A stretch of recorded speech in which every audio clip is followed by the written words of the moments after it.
Good afternoon and welcome to today's session of the African Youth in Agriculture Conference 2021.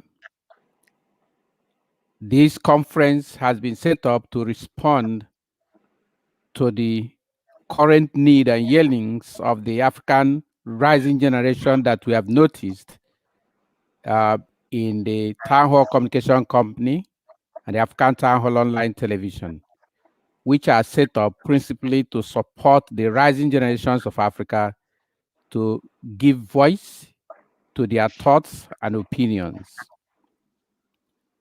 This conference is a child of circumstance in the sense that initially we at the African Town Hall Online Television set out to find young African voices to feature in our program Conversations, where we talk to the rising generations of Africa who are moving forward in their lives, who are doing things that are wonderful, so that they can share their philosophies, their values, and all that is propelling them to have success in life.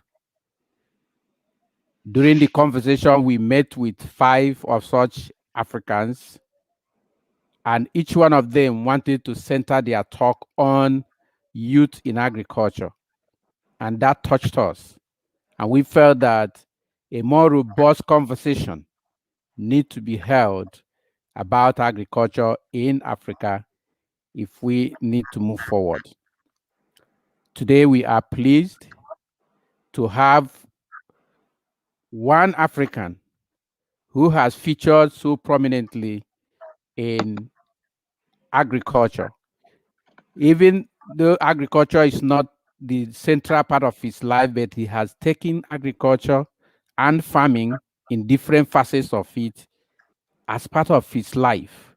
He has other vocations that he pursues, but he involves himself in agriculture in such a way that he has become an influence among many young people around him. It is my pleasure to invite to today's conference as our speaker, Mr. Roxy Nwaelele. Mr. Nwaelele is a building technologist, a practicing farmer, and entrepreneur who has in the past 15 years or more enthusiastically introduced many young people to farming for food and sales. He is managing director of Standard Works Limited, specializing in building and landscape designs. Today, Mr. Nwaelele will speak to us on agriculture and aesthetics / aesthetics in farming and agricultural aesthetics in building construction. It is now my pleasure to welcome Mr. Nwaelele to the conference. Welcome to the conference, Mr. Nwaelele. Thank you very much, Mr. Francis. Thank you for having me here. I want to thank the audience and especially the speakers that have been in this conference before me. I appreciate the value you have so far given to the African youths. I want to thank Africa Town Hall Television Communications Limited for this great opportunity. I want to believe that most African youths are hooked to this platform in order to learn, because for a few days I've personally learned so much from this program. Just as I have been duly introduced, I would only like to add that I've been very enthusiastic in agricultural activities. And that is why I'm on this platform, just to a little view of a truth.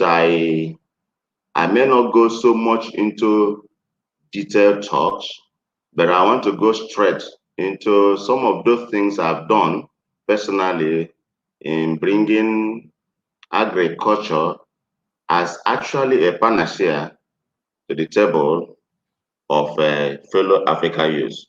This program has as its theme Africa Youth in Agriculture, Panacea to Africa's Development Challenges. And I don't think there's any speaker that does not find the talk of our dear Dr. Tamara Happyface very, very useful in respect of this program. In fact, Tamara's assertion, in quotes, African leaders should see agriculture as the oxygen of African development is like a round peg in a round hole. In fact, it's supposed to be a wake-up call to whoever is in leadership in Africa, to whichever youth that is vying into one thing or the other for quite a lot of reasons. Today, I'm going to address agriculture as it somehow pertains to the work I do secularly, which is that of construction, building construction.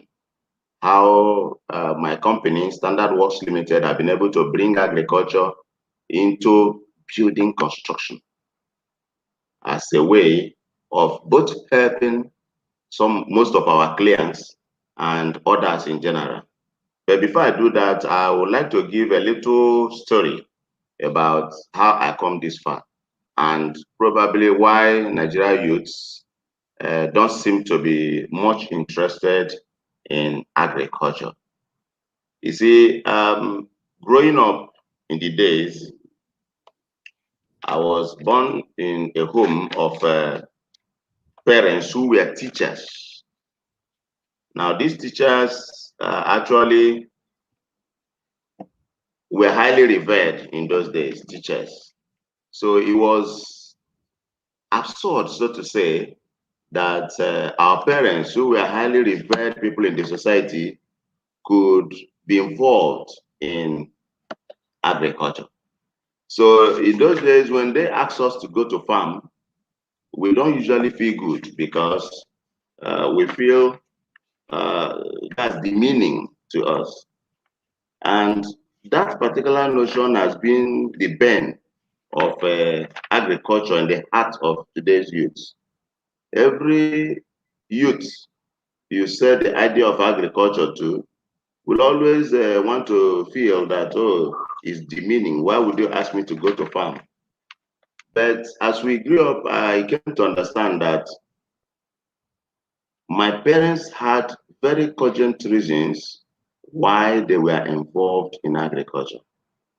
One of the reasons was that as farmers or as teachers, they tend to invest whatever they had as resources, fund to our own education and productivity, while our feeding, basically, we work it out. So agriculture helped them in a very long way to save money because we produce about 80% of the food we consume in our homes. So it is only now that we began to grow up that I now notice that this is exactly what our parents meant by asking us to assist in agriculture. Now, having said that, I want to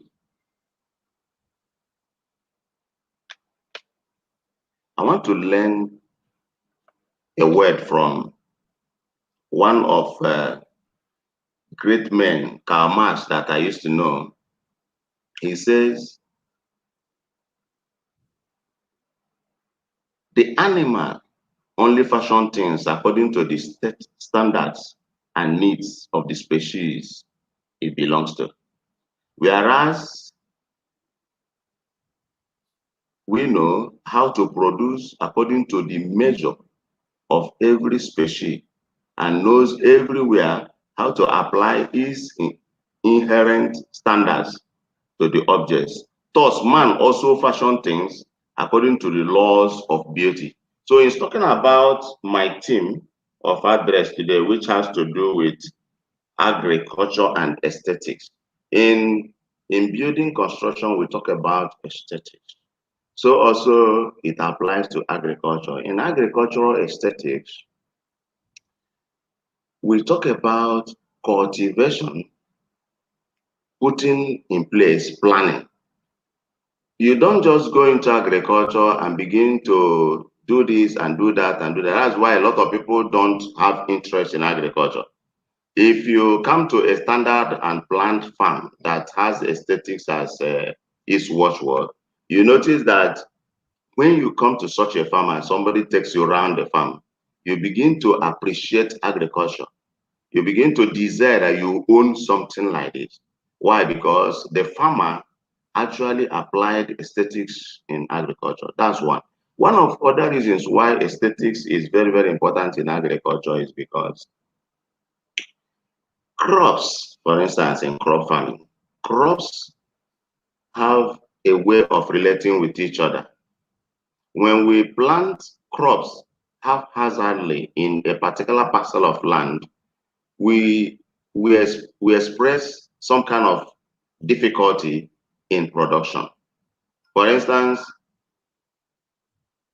there is this story of a man who was in a competition to produce the best corn ever. So what he did was to go around all the farms around and was able to give everybody that was planting from very good species of corn. And he was asked, why are you doing this? You are in a competition. He said, yes, because I know what I want to do in my farm. I have very good species of corn, and I'm going to plant a very good species of corn in my farm.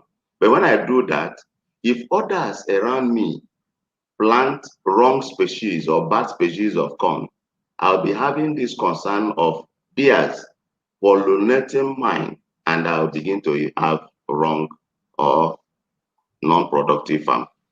So that interest he had in having to win the competition, spurred him up to be able to give his same products to so many other people, that same fine quality of species of corn, so that other farms around will have. So that is what happens in aesthetics in farming. That is a typical example of what happens when you don't apply proper aesthetics in agriculture. You notice that certain crops will make others not to yield well. So that is how it affects the farmer. But the area I'm coming in the side of my establishment, Standard Works Limited, over time, we've come up with a program whereby we call youth together in local villages in my country, Nigeria, to train them on how to cultivate and produce food for our country in even little portions of land, available portions of land. Now, that is the area of aesthetics we are talking about. These portions of land include where we live. Somebody may have as little as just 2 plots of land within his or her environment. So how do you assist yourself to make use of this little portion of land to produce enough food for your home while using that place as your residence? So educating Nigerians on how we can make use of our residential apartments, our office apartments, our other establishments that has buildings, no matter how small they are, to do some sort of form of agriculture. Now, what are we talking about?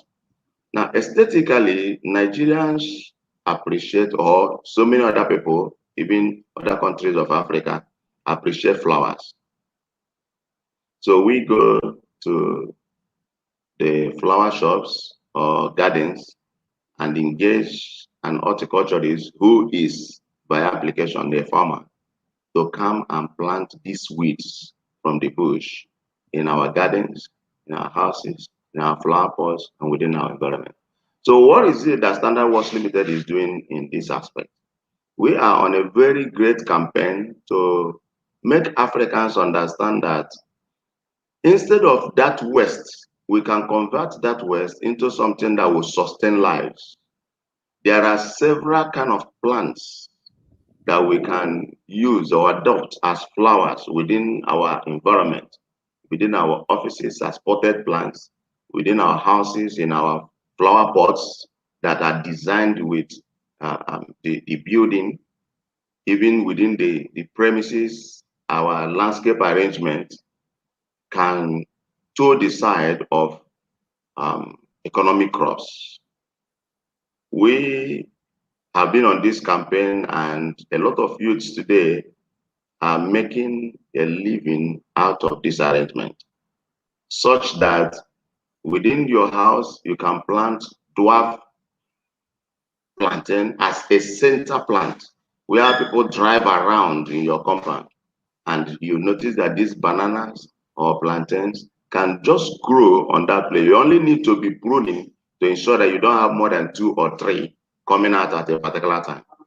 Now, there is a building we designed recently. Now, this person needed plants by the balcony. Actually, everybody on earth know that oxygen is part of life. Just like Tamara said, oxygen is part of our life. And what produces the oxygen or helps in sustaining oxygen is plants. So now how come in your building you need plants and you go getting weed? So any kind of plant can give you that oxygen provided it gives you other assistance. So now what we did is the normal grape, we design flower pots at the porches and then plant grapes, and these grapes serve as hedges on the burglaries, such that your guests could sit down comfortably and even harvest to entertain themselves from these grapes that decorate the place. There are green grapes, there are red grapes. What about potted plants such as pepper, such as garden egg? You pot these things, and when you're going to have guests visiting you, you decorate your sitting room or your family lounge with them. Now, these are the kind of campaign we're going, and Nigerian youths are going from places to places with the album of some of these jobs done and present to these big men in the society. And most of them buy these ideas and see it as an entirely new concept to bring agriculture close to the home. Why are we doing this? There was a time I came across an article that said, if we actually want to live long here on earth, there is need for us to live close to nature. And he went ahead to say, living close to nature means having some of these plants very close to us, or even animals. And that's why in those days, people spend so much money to have aquariums within their homes. Now, you now notice that if you have these things around you, you'll be living a very comfortable life, because each day you wake up and attend to these things, you derive great joy. When you have plants around you, you plant and it begins to sprout up, you derive so much joy in looking at these things. Now, why is it that African youths are not actually embracing some of these concepts? Okay, there are certain reasons. Reason number one is that most African youths appreciate quick approach to money. In your preamble in this conference, there's this analogy about motorbikes and youths. You see, what lured that young man into selling part of his father's land to go and buy a motorbike and go to drive in the town is that he wants quick money, not knowing that there is quite a lot of money in agriculture. I mean, quite a lot. You see, so many people do not know this. And that's why one man said that a particular thing you don't know remains hidden from you until it is introduced or expressed to that person. So now, integrity is lost in most of our youths, and that is why we tend to look for a make money quick approach. Now, I want to bring to the knowledge of African youths what I am teaching most of my fellow youths or my youths here in Nigeria. In agriculture, agriculture is a panacea, not only to the development of the country or continent of Africa, but to our individual development. Very great partnership. Why? Because when we talk about employment in the entire African continent, most youths cry about employment, lack of employment, just as in Nigeria, my country. But agriculture provides the greatest employment that you can talk about in any facet of economy. There's no industry that has openings for employment as much as agriculture. Recently, there was this pandemic referred to as COVID-19. We had a whole lot of experience. Those who were in this training of developing youths in agriculture in Nigeria had numerous testimonies to bear, including myself. We experienced great hunger because there was lockdown. Do you know that in the midst of that lockdown, all the students of this culture of agriculture or farming, we are providing food for others? How were they doing that? Because they had been into agriculture and have enough food. At this time now, businesses were no longer striving. So the only business that was striving was, how do I get food in my home? So these people could harvest and then distribute. Irrespective of the difficulty of transportation to far areas, people around were always coming close to buy food stuff from these people that were already embracing agriculture. While those who were not embracing agriculture before the pandemic, we are now patronizing those who were in agriculture. And that's one. Now, do you know that at this point of our lives, we tend to have several departments in farming. In those days of pandemic, when we had this lockdown, trucks that bring animal feed couldn't come. A lot of people that had poultry were in a very difficult condition, but a very few people who had to undergo the training on production of organic animal food made a lot of money. In fact, they sustained all the available farms from the meager things they were able to produce, because most of the materials that are keenly needed for the production of such animal food also are supposed to be brought in, because Nigerian youths were not taking agriculture seriously. So common corn, maize, that is a common base for poultry feed, was very scarce at this point. So those who were able to have some that were even stored for other purposes now had to sell and made a lot of money from maize. And this maize we are now used to prepare organic feed as a base for so many other things that were needed. So now agriculture provides a whole lot of employment. Imagine where you don't want to go to farm. You want to continue to dress well and put on your tie. All you need to do is to produce animal feed, which is something you can do for a few hours, and then people will just come and pick them up. So this is the kind of concept we are bringing to the table of all African youths, that there are quite a lot of things you can do. Yesterday, our friend that was addressing the conference about 2 days ago talked about the production of organic animal, organic herbicides and pesticides. Can you imagine that? The pesticides and herbicides we've been having from other countries have gone a long way to cause a lot of problems. Now, with the advent of these organic pesticides and herbicides, do you know that you can even live comfortably in your environment without damaging anything about the eco life? So that has gone a very long way to educate us that there is avalanche employment opportunity for our youths to come over to agriculture. Now, there is no how rich you are that you cannot embrace a little bit of agriculture. Most of my clients today who consult with me are very, very well-to-do human beings in this part of the world.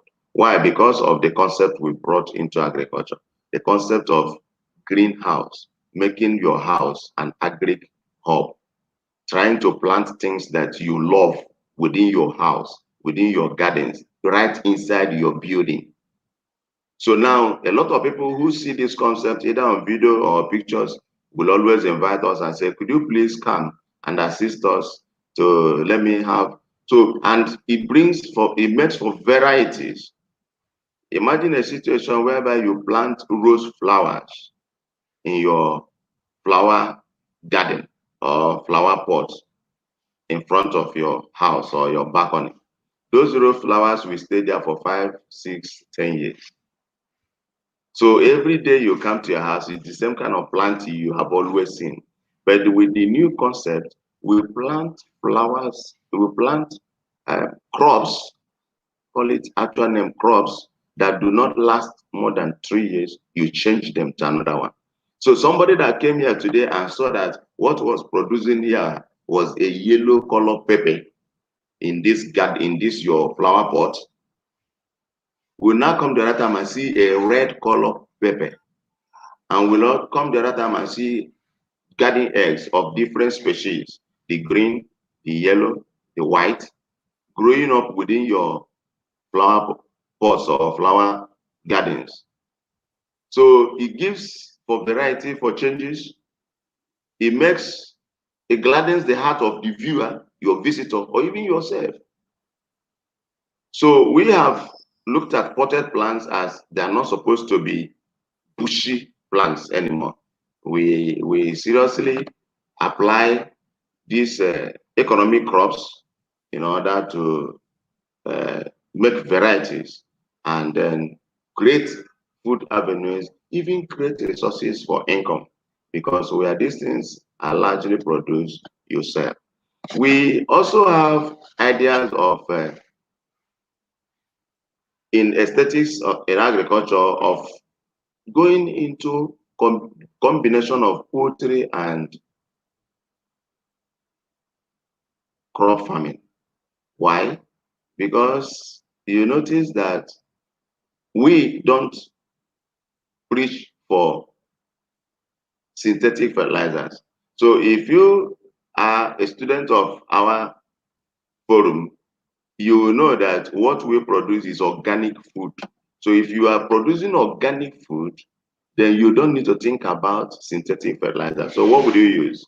You use animal dumps and other organic nutrients to be able to feed your crops, so as to get the organic and healthy food in the society. Now, we are looking at it from what our dear sister Happyface said, that with time, when African youth will have reasons to embrace this culture of every African youth having one farm, no matter how small, we will be growing a healthier environment, an environment that will surely, in fact, surely assist us to be able to keep in our respective environments food that we will consume and that which can be shared within our society.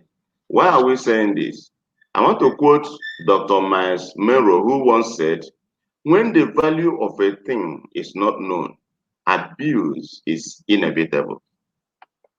Yes, the value of agriculture may not be known by African leaders as much as it's supposed to. So as a result of that, abuse becomes very, very inevitable. Why? Because they don't know the dividends and why we say that agriculture is the panacea to Africa's development.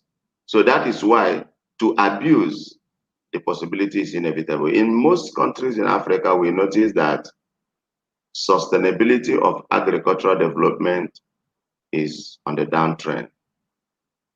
Farmers are not encouraged. Instead, every aspect of life is encouraged, while the whole human beings on earth live on food. There is nobody that lives on earth that does not eat food. So it becomes very, very important that governments of every country should do well to be able to assist farmers or those who are very into every aspect of agriculture to be able to have bumper food production in Africa. I am so much grateful for being in this conference, and I thank the organizers of this conference for this opportunity. I hope we will have some other time when we will actually relax and digest.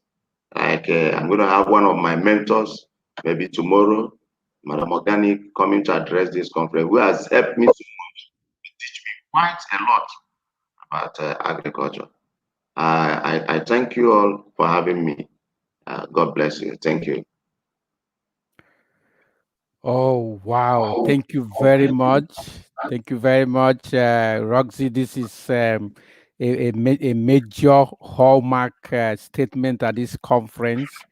This is highly appreciated. We give you a lot of thanks for your energy, for your time, and for the wonderful ideas, all of a practical nature that you have shared with us today. Um, as we look at most of what you have said, I think it is very clear here that we need to begin to change our thinking. Now, as well, people would say, a lot of water has passed under the bridge, in the sense that it appears the young people of Africa have their mind twisted when it comes to how to live their lives, carry on with life, and then ensure that Africa is well developed. What Yes. ideas, what other specific things can you tell us, can you share with us that can help make agriculture attractive to these young people? I remember the experience you shared about when your parents will want to get you people involved in agriculture, and everybody will consider that that is a kind of out of place, which means the feeling has always been there. So, what ideas? Are there any specific ideas you can outline on a bullet point basis that can help young people be attracted to agriculture? Because as oxygen, any day it stops, we are all dead. And people like us are afraid that things are getting to that point. Any thoughts? Thank you very, very much. I think there are quite a lot. There are quite a lot for them to do. In the first place, um, there are ways. There's something you said the other day on this conference. You reminded that um, things in life are not given; they are taken. So African youths need to wake up from their slumber. Our country, our president in Nigeria once called African youths lazy youths, and we were very much annoyed now because he expressed it that way. But in the actual sense, one is seen to be lazy when one does not do something productive. So the success is in starting. I've always told youths, success is in starting. Number one, the youths themselves have a great role to play, because if you fail to say here I am, you will be forgotten. So the youth actually need to start.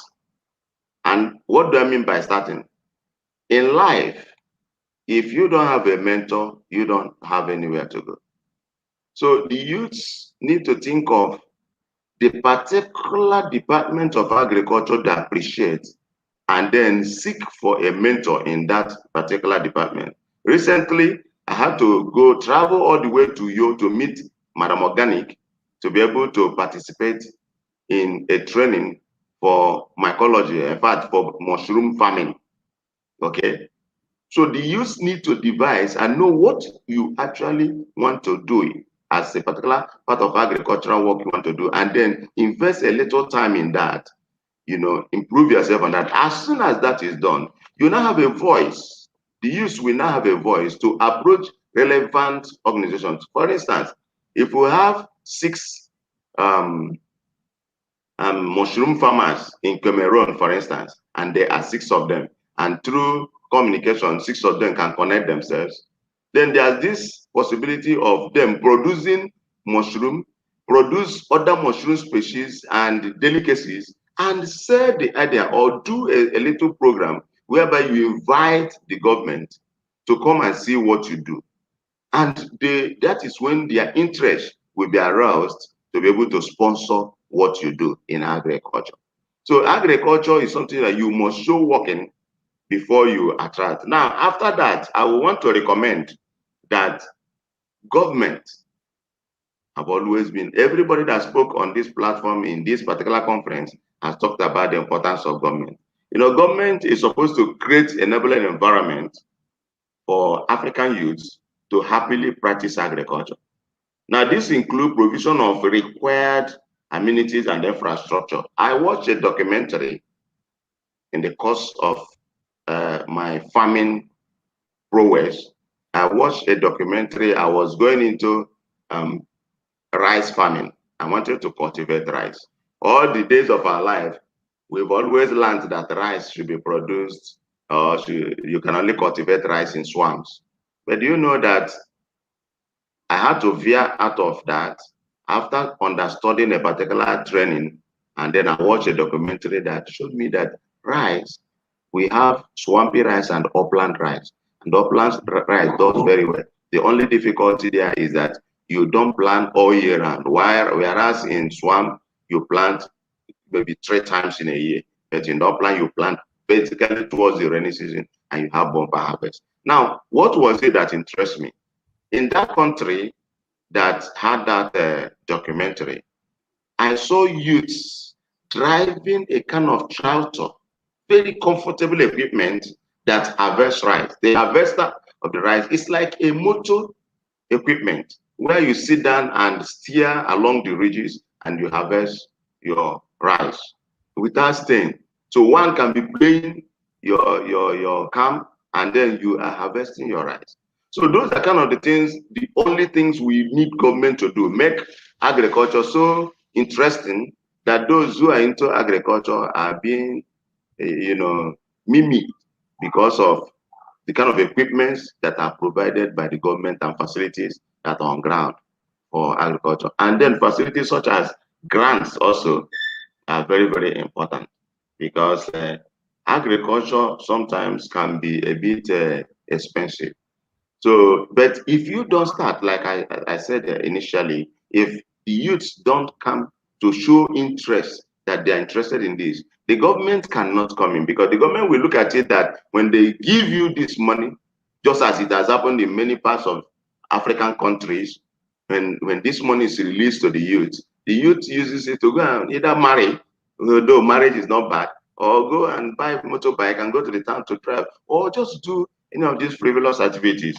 So no, so government can now provide us with grants or loans in order to make agriculture interesting to youths.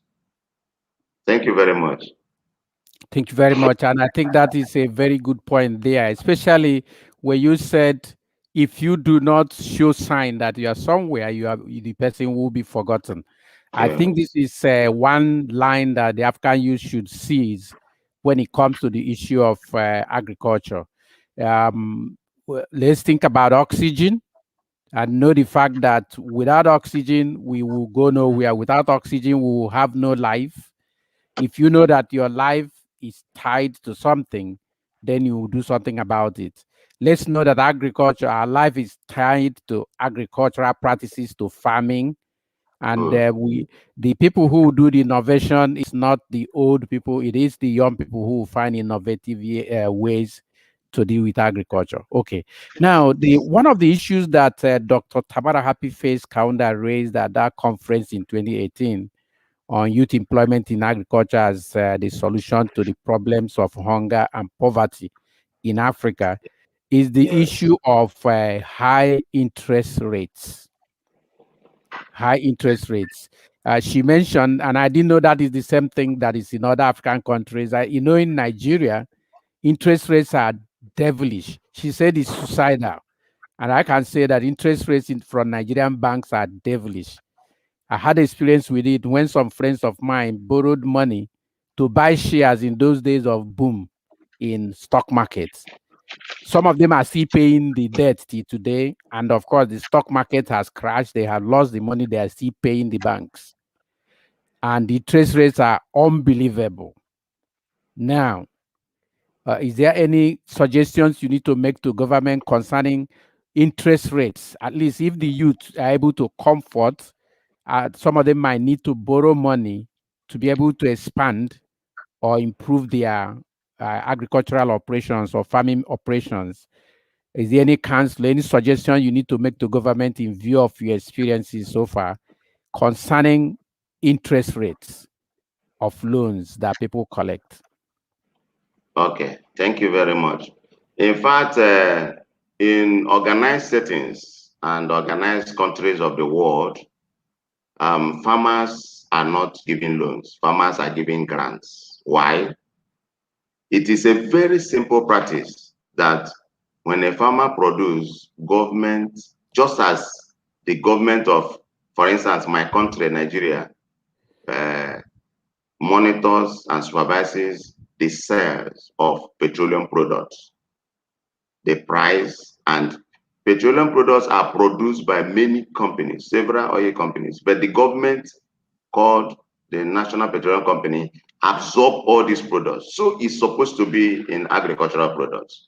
So if government knows that every farmer is privileged to produce and send to government, and government distributes to those who need, or government agencies monitor the distribution of these food produced, then there will be no need for loan, because government can definitely issue out grants. If government issue out grants, people will produce and give back to government, and by so doing, that finance is in circulation. Now, but if it happens that farmers should apply for loans, in many countries there are agricultural banks that has a pact with government. But it's noticed that those banks have been eaten up by corruption. It is corruption that dealt with such banks. Those banks were there, they are meant for farmers, they issue money at a very low interest rate to farmers. But you notice that politicians will come and claim to be farmers, and they will pick up these funds and go and use it for politics, and they'll fail election and they cannot pay back. Before you know it, these banks crash.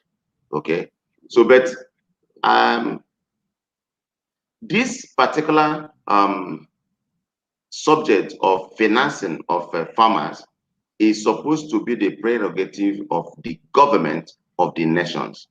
But let me come in here. There is no government that will listen to any youth who is not showing. I visited one of my one of my friends I mentor in agriculture. Just 2 years ago or 3 years ago, he veered into piggery, and he had just 6 in number to start. Do you know that I went there and he was having over 120, because he subjected interest. And I said, how did you get the money to do this? Now let me tell you. You know how this young man makes so much money? This young man uses the animal dung just to cultivate one little vegetable that is used in Nigeria that is called water leaf. He uses this dung to cultivate water leaf around, and this water leaf grow almost to be harvested about 3 times every week. And the proceed from there, using it to feed and buy more of the pig. Can you imagine that? So I am an advocate of the fact that before youths can worry themselves about getting loans or government sponsoring agriculture in any country of the world, I strongly advocate for the fact that every youth should first start. Everybody should start. Now, how did I personally veer into agriculture? I told you one little story initially. I said that I noticed that why some people have problem of diabetes and they begin to experience a lot of problems, because when they go to hospital, the doctor tells them, you have to live on vegetables, you have to do this, you have to do that. And these are little things that you can plant around your house. Come to think about a crop like beans. Beans is something that only 1 cup of beans you go to buy from the market. If you plant it around your house, you'll be having buckets and buckets of beans. And maybe this is one of the things they ask somebody that has blood sugar to be eating. And the person says, How do I get money to buy to buy beans? How do I get money to buy plantain? How do I get money to buy vegetable? How do I get money to buy cucumber? I mean cucumber. You see, so these are some of the things that we don't need to hear. So if Nigerian youths or African youths could decide, as I have always encouraged, to go gradually into these things, at least produce the ones you eat, produce the one you can give out to your boss and to your friends, to people around you. Before you know it, government will ask, what are you doing here? Come and explain to us. Just come and explain to us. And the government will be begging you take. Even banks will be taking you, giving you, because they know their money will come back. So I think the onus of the matter is for us to start. By the time we start, sponsors, financiers will come. Thank you very much, sir. Thank you. That is very instructive there. Um, it is true that the government should show some responsibility and Sure. provide grants. And I think if a government is really interested in the welfare of its people, food production should be given all the energy issue that can happen, and that will be Yeah, through grants. Through grants are the best way. But then, like you said, and I will support all governments in that, you do not bring out those grants and give to somebody who is folding their hands somewhere. It has to at be all. somebody who is actively involved in the field, doing the real thing, doing that job called farming. And I think that makes a lot of sense. And I'm surprised at what you said about a cup of beans, producing buckets of beans just beside your house. This is Sure. a this is a lot of experience and very enriching for this conference. And I think I'm getting more educated. I hope the young people will try to take more than me from what is going on here. Yes. As a way to begin when this conference started, also something happened around me, and I was looking for where to spend the energies of my time, and then I cultivated everywhere in the space in my compound, or the Sure. garden space in the compound. Then I went outside and asked my neighbors, everybody in front of where we live, and I asked them if I could cultivate the small space opposite their house. Everybody. So I did that for about three houses in the estate where we live in front of them. And I didn't stop there. As part of this conference, I went behind me, and before in a matter of 1 week, I had made ridges for more than a plot of land. And I How look can you back to there and can I you say say, that? is this me? So it's all coming from the idea of this conference when it started. And I think the only way Good, is to good. start. We do not need any money to begin. We just need a decision, and Sure. every one of us has a place beside our house. If we do not have our own land, we have a space where we can put a pot. You call it pot, is it potted flowers, potted plants? Yes. So we can all get into all of that. Okay, at this point, I would like to ask if you have some final thoughts that you would like to share, both for the young people, for older people, and then government. How? Because if we do not encourage agriculture, we are going to lose oxygen. Dr. Kamara Happyface talk still haunts me till today. Agriculture, farming is the oxygen of development. Without it, we won't have development. Without it, we won't even live. She recounted how many people were dying, and as a doctor, a medical doctor, she was able to find out that why most of them are dying is because of hunger and poverty. And that made her a medical doctor, a privileged person. She doesn't need to, but she had to go into farming. So, what final thoughts do you have for both individuals, young people, governments on this subject matter? Thank you very much. I want to actually advise or counsel by quoting the same place I quoted before, which is Dr. Miles Monroe, which says, when the value of a thing is not known, abuse is inevitable. I am counseling all African youths. If you have not started any little aspect of agriculture, please do today. because your life may so seriously depend on it. If not the physical oxygen that crops could bring within your home and environment, planting trees around crop, I mean, trees that will produce food and fruits that we eat, it could go a long way to put enough money in your pocket. So let's just embrace agriculture. If you're a banker, embrace agriculture. If you're a politician, embrace agriculture. If you're a pastor, embrace agriculture. It creates joy, it creates happiness, it creates funds, it creates life. It is truly an oxygen to not only our developments, but to our lives. Thank you for having me, and God bless you. Thank you very much too. This has been a wonderful session, and your experiences that you have graciously shared is highly appreciated. And indeed, from Becha, who is from Cameroon, our speaker on Tuesday has said, I appreciate your rich experience and answer. And I want to say that your experiences are very, very rich. And my prayer is that African youth will find this very useful, very supportive of their plans and whatever they are trying to do for themselves.